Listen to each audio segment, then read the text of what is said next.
Et je reçois Claude et Gilles qui vont nous parler de la liste Démocratie réelle 46. Bonjour Claude. Bonjour. Bonjour Gilles. Bonjour. Alors, Démocratie réelle 46, on a vu quelques contours, on a vu que ça bougeait, un nom un petit peu qui change là dans notre paysage entre guillemets politique, alors on va dire notre paysage électoral lotois. Est-ce que tu peux, Claude ou Gilles, me présenter en gros l'origine de Démocratie réelle 46 et depuis quand ça existe? Voilà, je sais que vous êtes sur le canton de Puy-l'Évêque et maintenant je vous laisse la parole. Oui, alors l'origine de la démocratie réelle, c'est l'origine de la prise de conscience qu'on n'est pas dans une démocratie réelle. C'est de là qu'est né ce mouvement, qui est assez jeune, mais qui se développe un peu dans le monde entier, puisqu'aux États-Unis aussi, on commence à comprendre qu'on s'est fait bananer à un moment donné de l'histoire, et qu'on n'est pas dans une démocratie.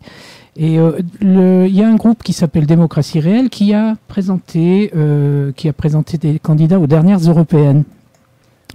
Ils ont été bien boycottés, ils ont eu de gros problèmes, on leur a mis des bâtons dans les roues, mais ils ont été beaucoup plus grains de sable que tout ce qu'on a pu leur faire. C'est-à-dire que tout d'un coup, on s'est posé la question, qu'est-ce que c'est que ces gens-là, démocratie réelle, etc. Et donc ils ont eu une tribune et ils ont réussi à expliquer qu'on n'est pas dans une démocratie, pourquoi on n'y est pas, etc. Donc c'est ça peut-être l'origine, enfin à ma connaissance, hein, je connais pas tout le mouvement. C'est pas un parti politique, chacun peut s'en saisir comme il veut. Il peut appeler ça autrement d'ailleurs, ça peut s'appeler vraie démocratie ou démocratie vraie ou réelle démocratie, enfin peu importe. Et donc dans le Lot, eh bien moi j'avais connaissance de ce mouvement. Et c'est arrivé curieusement, c'est que on était à la pose de la première pierre du nouveau centre scolaire de Luzèche, futur centre scolaire de Luzèche. Et les politiques ont pris la parole et on connaissait ce gros problème avec les écoles, les fermetures d'écoles dans le Lot. Alors moi j'avais déjà participé à la manifestation importante qu'il y a eu à Cahors. J'ai aussi été manifesté devant les préfectures pour des écoles comme Goujouniac, des choses comme ça. Et là, tout d'un coup, on se retrouvait, après ces manifestations qui avaient soulevé beaucoup de monde, on se retrouvait devant une assemblée d'hommes politiques et femmes politiques qui prenaient la parole et qui faisaient comme si tout ça était en route, et comme si tout le monde était d'accord, alors qu'il y avait des banderoles, des panneaux, des parents d'élèves qui étaient furieux. Et ils menaient leur discours et puis ils continuaient leur truc. C'est-à-dire qu'il n'y avait une impuissance, j'ai eu un sentiment d'impuissance totale. Et avec Gilles, on s'est regardé. Et c'est là que m'est revenue cette idée de présenter des listes, de se présenter aux élections, comme l'ont fait le groupe Démocratie réelle. Alors, c'est pas vieux ça quand même, parce que la première pierre à Luzèche, ça date, oui, c'est récent. Oui, oui. Et donc on s'est dit, qu'est-ce qu'on fait? On y va, on va se présenter aux élections. Voilà. Et voilà comment a démarré Démocratie réelle au sein de notre canton de Puy-l'Évêque, sachant qu'auparavant on est aussi très proche d'Alternativa, un gros événement sur les alternatives au réchauffement climatique qui va se dérouler au mois d'octobre, septembre-octobre prochain, à Cahors, à Figeac. Et là déjà, l'idée de la démocratie, on en a beaucoup parlé entre nous, avec des gens de Figeac aussi, qui sont peut-être d'ailleurs en train de faire la même chose que nous actuellement, du moins je l'espère. Et donc, voilà, on s'est dit, allez, Démocratie réelle 46,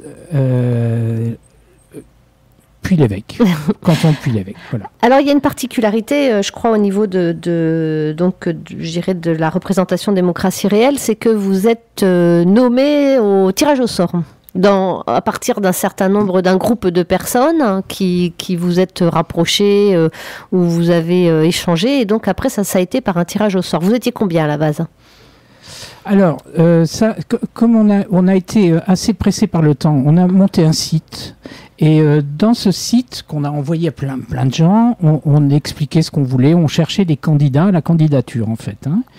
Et comprendre l'idée et adhérer à l'idée c'est une chose, mais devenir candidat et se montrer publiquement, ça fait peur à tout le monde. Donc les retours ont été très faibles et le temps passait. Et évidemment les échéances aussi, puisque l'ouverture des candidatures c'était lundi dernier, donc ça devenait très pressé.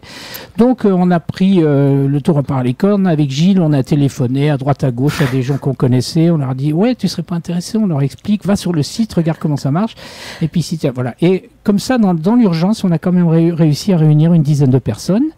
Et là, on a joué le jeu de la démocratie, parce que la démocratie, c'est le tirage au sort. Voilà, ça c'est la clé du système.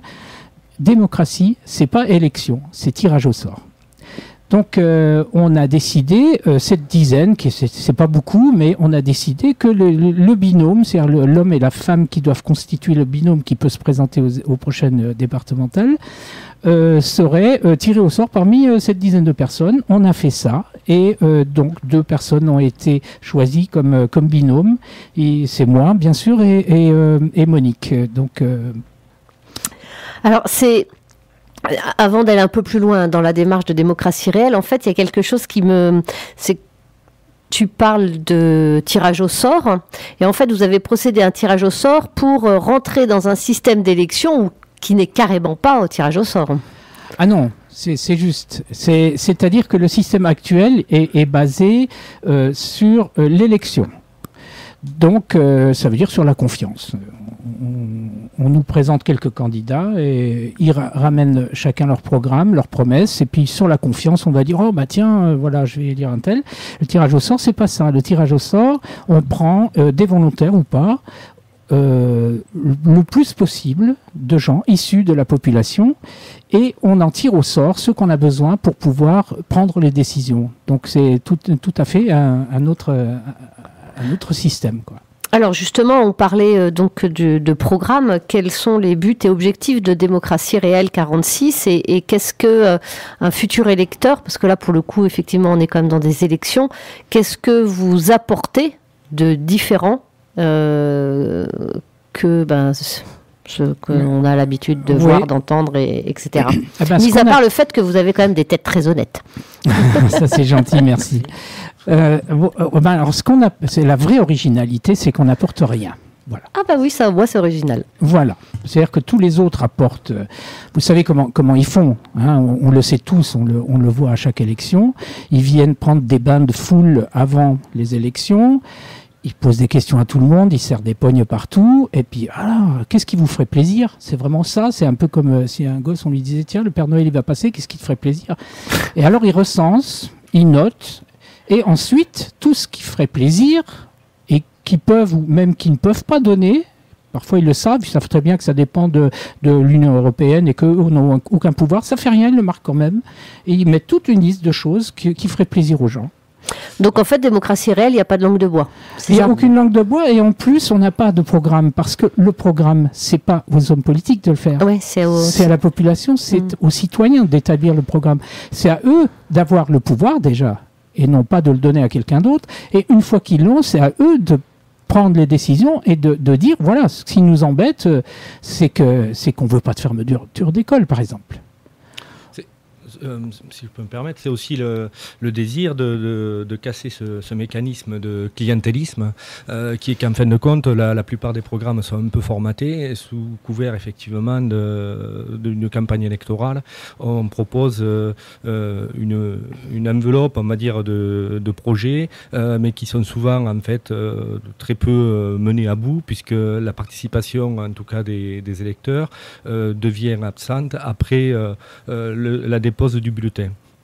Ce qui est important, c'est au travers de cette démocratie réelle, c'est de peut-être essayer de faire comprendre aux gens qu'il y a un système possible nouveau de se réapproprier la chose politique, c'est-à-dire à la fois la protection des biens communs, mais aussi d'être dans une modalité de non-représentativité, c'est-à-dire qu'en fait l'élu n'est qu'un porte-parole du mouvement et on appellera la population à venir co-construire construire avec l'équipe les différents projets pour la souveraineté alimentaire, pour relocaliser l'économie, pour la sauvegarde des écoles, pour la protection de l'eau. Enfin, vous voyez ce que je veux dire, c'est qu'en fin de compte, on propose une alternative au système existant qui, bien souvent, fait la part belle à l'économie, au dogme de la croissance, à l'absence d'un regard, on va dire, à moyen et long terme sur l'avenir de nos territoires ruraux. Donc c'est aussi arrêter de faire croire que les puissants ont le privilège du savoir et on ne peut pas, nous, petits peuples, s'auto-déterminer. En fait, la différence qu'il y a vraiment avec les partis existants ou les listes existantes, c'est que vous êtes parti de la base du petit peuple, comme tu disais tout à l'heure, et puis vous y restez. C'est ça. C'est-à-dire qu'il n'y a pas de retour, allez hop, on est élu, donc maintenant on devient le représentant du peuple, mais c'est bien, on reste le peuple avant tout, on est juste, comme tu disais, juste un représentant. Oui, voilà, on peut dire un arbre de transmission. C'est-à-dire que l'importance, on va avoir, évidemment, on se présente en tant que binôme dans un système qui est absolument pas prévu pour nous. Hein, c'est-à-dire,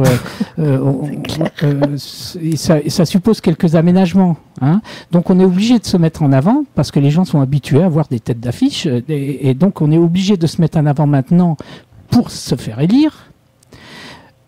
On ne le sera pas forcément, mais si on l'est, on s'efface immédiatement. Ça, c'est un peu notre charte. C'est notre, voilà, c'est notre promesse électorale. C'est uniquement ça. C'est votre fer de lance, quoi. Ouais. Voilà, c'est uniquement ça. Une fois qu'on est élu, on devient des arbres de transmission entre une assemblée populaire qu'on sera chargé de mettre en place dès après les élections, et cette assemblée populaire prendra toutes les décisions, et nous serons les représentants de cette assemblée au sein du conseil départemental. Alors, bon, si on est élu et qu'on est les seuls, il y a 17 binômes en tout, donc on va dire qu'il y aura 6% de démocratie au sein du conseil départemental. C'est mieux que rien. C'est mieux que rien, et c'est surtout beaucoup moins que ce que ça sera dans 6 ans. D'accord. Pourquoi ? Parce que le mouvement se développe à une vitesse incroyable. Ah, en tout cas, c'est ce que l'on souhaite. Gilles, tu veux rajouter quelque chose ? Le plus fort message que pourrait être démocratie réelle, en fin de compte, ça serait de faire émerger des possibles, mais essayer d'être un incubateur de nouvelles modalités de relations des territoires entre eux, et de montrer en quoi, en fin de compte, nous serons plus ou moins proche de la population, puisque c'est cette population-là qui sera partie prenante des projets et qui sera, on va dire, à l'initiative du développement qu'elle le souhaite.